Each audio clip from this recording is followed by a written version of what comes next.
Albert Einstein نے کہا تھا کہ میں اس بات پہ آج تک حیران ہوں کہ وہ لوگ کہ جو ان کے ماننے والے ہیں جنہوں نے سلونی کے ممبر کے اوپر کھڑے ہو کے یہ کہا تھا کہ پوچھ لو مجھ سے پوچھ لو کہ میں زمین کے راستوں سے زیادہ آسمان کے راستوں کو جانتا ہوں، وہ امت آج تک اس بات پہ کیپیبل ہی نہیں ہو سکی کہ اپنی اپنی ڈائمینشن میں اپنے اپنے پلانٹ پہ اپنی اپنی کالونیاں بنا کے بیٹھ جائے. مطلب اتنا پوٹینشیل ہے لیکن اس ہم سے unaware ہیں. بہت زیادہ پوٹینشیل ہے بیٹا، ہمیں نہیں نظر آتا. یہ ہم نے دین کو صرف شیعہ سنی وابی کے کھیل میں بند کر دیا ہے. دین سیٹ آف عبادات کا طریقہ ضرور ہوتا ہے، لیکن دین کا مطلب کوڈ آف لائف ہوتا ہے، زندگی گزارنے کا طریقہ. زندگی میں آپ کو ٹیکنالوجی چاہیے، زندگی میں آپ کو پیسہ چاہیے، زندگی میں آپ کو ریلیشنز چاہیے، زندگی میں آپ کو بیلنس چاہیے. وہ نہیں ہے تو کچھ بھی نہیں ہے. ایسے ہی ہے، صحیح بات کہی. آپ صرف عبادت کرتے رہیں، عبادت کرتے رہیں، ٹھیک ہے، عبادت اچھی چیز ہے، اللہ نے دی ہوئی ہے، لیکن عبادت کے ساتھ آپ کا لوگوں کے ساتھ رویہ کیا ہے؟ یعنی آپ رسالت مآب سرور انبیاء سرکار ختمی مرتبت بادشاہ کونین سے تو اچھے کسی کے لفظ ہو ہی نہیں سکتے. آپ نے فرمایا تھا کہ غرور کی بہت سی قسمیں ہیں اور سب سے بڑا غرور تقوی کا ہے.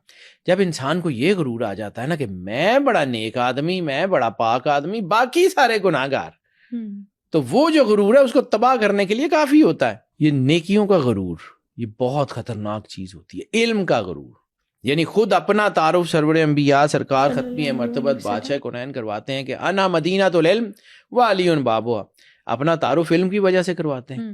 اور پھر خود ہی ایک حدیث بیان کرتے ہیں کہ العلم حجاب الاکبر، علم بہت بڑا حجاب ہے. تو کیا وہ اسی علم کی سگنیفیکنس کو نعوذ باللہ ڈینائی کریں؟ نہیں. اس میں بات وہ یہ کہہ رہے ہیں کہ جب تم اس علم کو اپنے اوپر طاری کر کے سمجھنے لگ جاتے ہو کہ مجھے سب کچھ آ گیا، تو تمہاری آنکھوں پہ حجاب آ جاتا ہے. العلم حجاب الاکبر، علم بہت بڑا حجاب ہے. یہ آپ کی عقل کو اس وقت بند کر دیتا ہے. یعنی دو پروں سے پرندہ اڑتا ہے نا. آپ صرف علم پہ ریلائی کرنا شروع کر دیں، مجھے یہ آ گیا مجھے یہ آ گیا، اور اللہ کو چھوڑ دیں، تو آپ نے دیکھا کہ بہت سارے پڑھے لکھے دماغ جو ہیں وہ دوسری سائڈ پہ نکل جاتے ہیں. ان کو سمجھ ہی نہیں آ رہی ہوتی کیونکہ they are not deeply connected to the god. اور بہت سارے جو ہیں وہ لوگ جو مذہبی حلقوں میں ہوتے ہیں وہ کہتے ہیں کہ جی علم اور سائنس ہے ہی نہیں. تو دونوں جو ہیں وہ اپنے راستے سے ہٹ جاتے ہیں. اللہ نے ووضع المیزان کہا ہے. ووضع المیزان کا مطلب یہ نہیں ہے کہ اعمال صرف تولنے، وہ تکڑی لگائی ہوئی ہے، وہ ترازو لگایا ہوا ہے، نہیں. Balance in every single step of life, balance بہت ضروری ہے. اب آ جاتے ہیں جی کہ قرآن پاک میں جو آیات ہیں، تو پہلی ایک آیت سے شروع کرتا ہوں جی. سورہ صافات کی آیت ہے، سورہ صاف کی آیت نمبر 8 ہے. وہ کہتے ہیں کہ اللہ اپنے نور کو مکمل کرے گا چاہے وہ کافروں کو برا ہی لگے. اور اس کی شروع سے شروع ہوتا ہے کہ اللہ جو ہے وہ یہ چاہتے ہیں، یہ کافر، یہ دنیا کی جو نیگیٹو طاقتیں یہ چاہتے ہیں کہ اللہ کے نور کو اپنی پھونکوں سے بجھا دیں. اللہ کے نور کو اپنی پھونکوں سے بجھا دیں تو اللہ اپنے نور کو مکمل کرے گا بے شک، چاہے وہ ان کافروں کو برا ہی لگے. اب اس کی تکمیل کا سین، تکمیل کا کیا مطلب ہے؟ نور تو اللہ کا ہے، نور ایک آئیڈینٹیکل چیز ہے، وہ جب سے ہے تب سے وہ اوریجنل حالت میں ہے، جب تک رہے گا تب تک وہ اوریجنل رہے گا. تو پھر نور کو مکمل کرنے کا کیا کانسیپٹ؟ تو اس میں ایک بہت خوبصورت کانسیپٹ علامہ محمد اقبال کا ہے. ہم نے نا بیٹا علامہ محمد اقبال کے ساتھ بھی زیادتی کی ہے، اپنی آنے والی نسلوں کے ساتھ بھی زیادتی کی ہے، ہم نے اپنے آنے والے جو ہے نا وہ سب کے ساتھ ہی زیادتی کر دی علامہ اقبال کو، اس کی سٹڈیز کو نکال کے.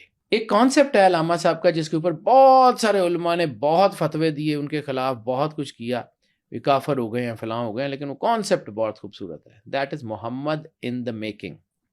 وہ کہتے ہیں کہ جب سے کائنات بنی ہے، جب سے اللہ تعالیٰ نے یہ طے کیا ہے کہ لولا لما خلقت الافلاق کا تاج سرور انبیاء سرکار ختمی مرتبت صلی اللہ علیہ وآلہ وسلم کے سر کے اوپر رکھنا ہے، تب سے کائنات میں ایک پروسیس شروع ہو گیا رسالت مآب سرور انبیاء صلی اللہ علیہ وآلہ وسلم کے نور کی تکمیل کا. محمد ان دا میکنگ.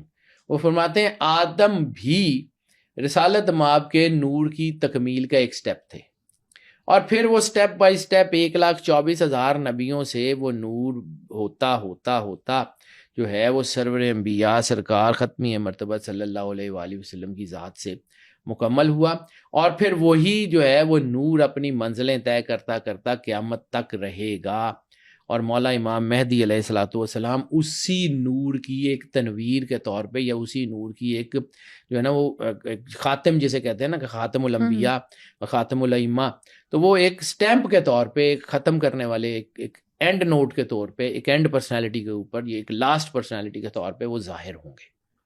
یہ وہی نور ہے جو ازل سے کن کہہ کے جس کو جو ہے وہ اللہ نے بنایا تھا، اور وہ ٹریول کر رہا ہے، وہ نسلوں پہ، صدیوں پہ، ڈیکیڈز پہ، وہ ملینیمز کے اوپر بھاری ہے، وہ ایک نور ہے، وہ ہے سرور انبیاء سرکار ختمی۔ یہ وہ کانسیپٹ ہے کہ اللہ اپنے نور کو مکمل کر کے رہے گا، چاہے وہ بات کافروں کو بری لگتی رہے۔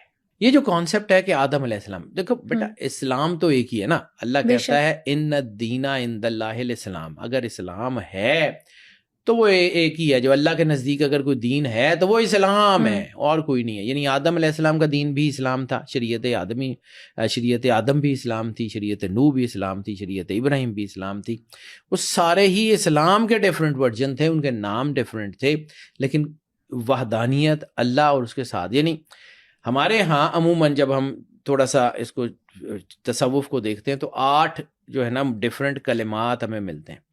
لا الہ الا اللہ آدم و صفی اللہ، لا الہ الا اللہ نوح نجی اللہ، لا الہ الا اللہ ابراہیم خلیل اللہ، لا الہ الا اللہ اسماعیل ذبیح اللہ، لا الہ الا اللہ موسیٰ کلیم اللہ، لا الہ الا اللہ داؤد خلیفۃ اللہ، لا الہ الا اللہ عیسیٰ روح اللہ، لا الہ الا اللہ محمد رسول اللہ صلی اللہ علیہ وآلہ وسلم۔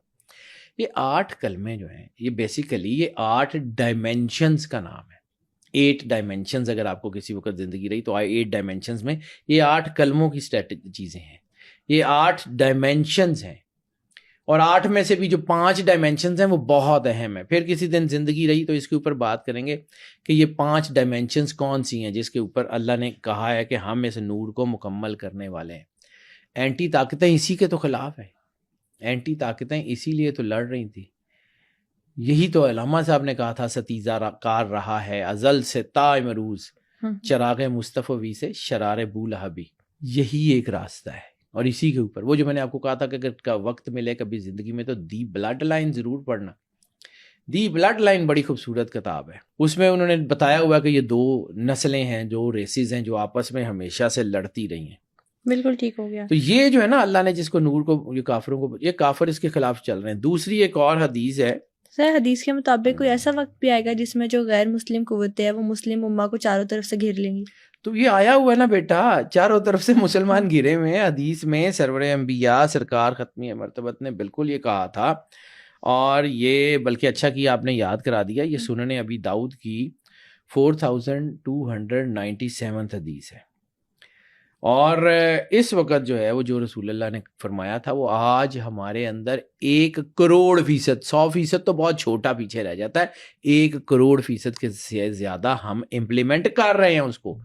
سرکار ختمی مرتبت بادشاہ کونین کا ایک فرمان ہے، حضرت سبحان نے رسول اللہ صلی اللہ علیہ وآلہ وسلم کے پاس بیٹھے ہوئے تھے، بلکہ اس میں کہا جاتا ہے کہ 37 یا 38 صحابہ کرام اس وقت اس مجلس میں موجود تھے، کیونکہ 37 یا 38 متواتر اسناد ہیں جو اسی حدیث کے ضمن میں۔ انہوں نے پوچھا یا رسول اللہ آنے والے وقت میں ہماری کیا حالت ہوگی، کیا ہم جیت جائیں گے، ہم جو ہے وہ لڑیں گے یا کیا کریں گے؟ تو آپ نے فرمایا کہ تم پہ ایسا وقت آئے گا تمام قومیں تم پر ٹوٹ پڑیں گی، اور بالکل ایسے جیسے کھانے والے اپنے کھانے کے پیالوں پہ ٹوٹ پڑتے ہیں۔ تو صحابہ کرام نے کہا کہ یا رسول اللہ کیا ہم اس وقت بہت کم ہو جائیں گے؟ فرمایا نہیں، تم تعداد میں بہت زیادہ ہوگے لیکن تم سمندر کی جھاگ کی طرح ہو جاؤ گے۔ سمندر کی جھاگ ہوتی بہت زیادہ لیکن کچھ بھی نہیں، ٹھیک ہے؟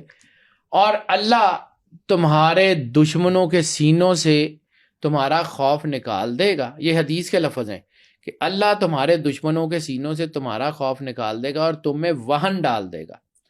تو صحابہ کرام نے پوچھا یا رسول اللہ وہن کیا ہے؟ فرمایا کہ موت کا خوف اور دنیا کی محبت، موت کا خوف اور دنیا کی محبت، یہ اصل طاقت ہے۔ اس سے بچنا بہت ضروری ہے۔ یہ بالکل وہی ٹائم ہے اور اس وقت ہم اسی کے اندر ہیں۔ مجھے بار بار علامہ صاحب یاد آتے ہیں، انہوں نے بہت پہلے کہا تھا کہ یہ گھڑی محشر کی ہے، تو ورثہ محشر میں ہے، پیش کر غافل. اگر کوئی عمل دفتر میں ہے، کچھ کرنے کا وقت ہے، پریکٹیکلٹی کا وقت ہے، کار گزرنے کا وقت ہے، یہ ہاتھ پہ ہاتھ رکھ کے بیٹھنے کا وقت نہیں ہے. یہ مسلمان آپس میں ایک دوسرے سے لڑی جا رہے ہیں کہ اس نے یہ کر دیا، اس نے یہ کر دیا. اصل میں وہ طاقتیں ہمیں لڑا کے کمزور کرنی ہیں. رسالت میں آپ نے کہا تھا تم بہت زیادہ ہوگے لیکن تم سمندر کی جھاگ کی طرح ہوگے، اور دشمن تمہارے جو ہے نا، تمہارا خوف جو ہے نا، اللہ ان کے سینوں سے نکال دے گا. وہ سب ہمیں مارنے کے لیے تلے ہوئے ہیں. ہم شیعہ سنی کی لڑائی میں ہیں، وہ مسلمانوں کو قتل کرنے کی لڑائی میں ہے. تو ہم میں سے تو ایک بھی شاید اس طرح کا رہ نہیں گیا.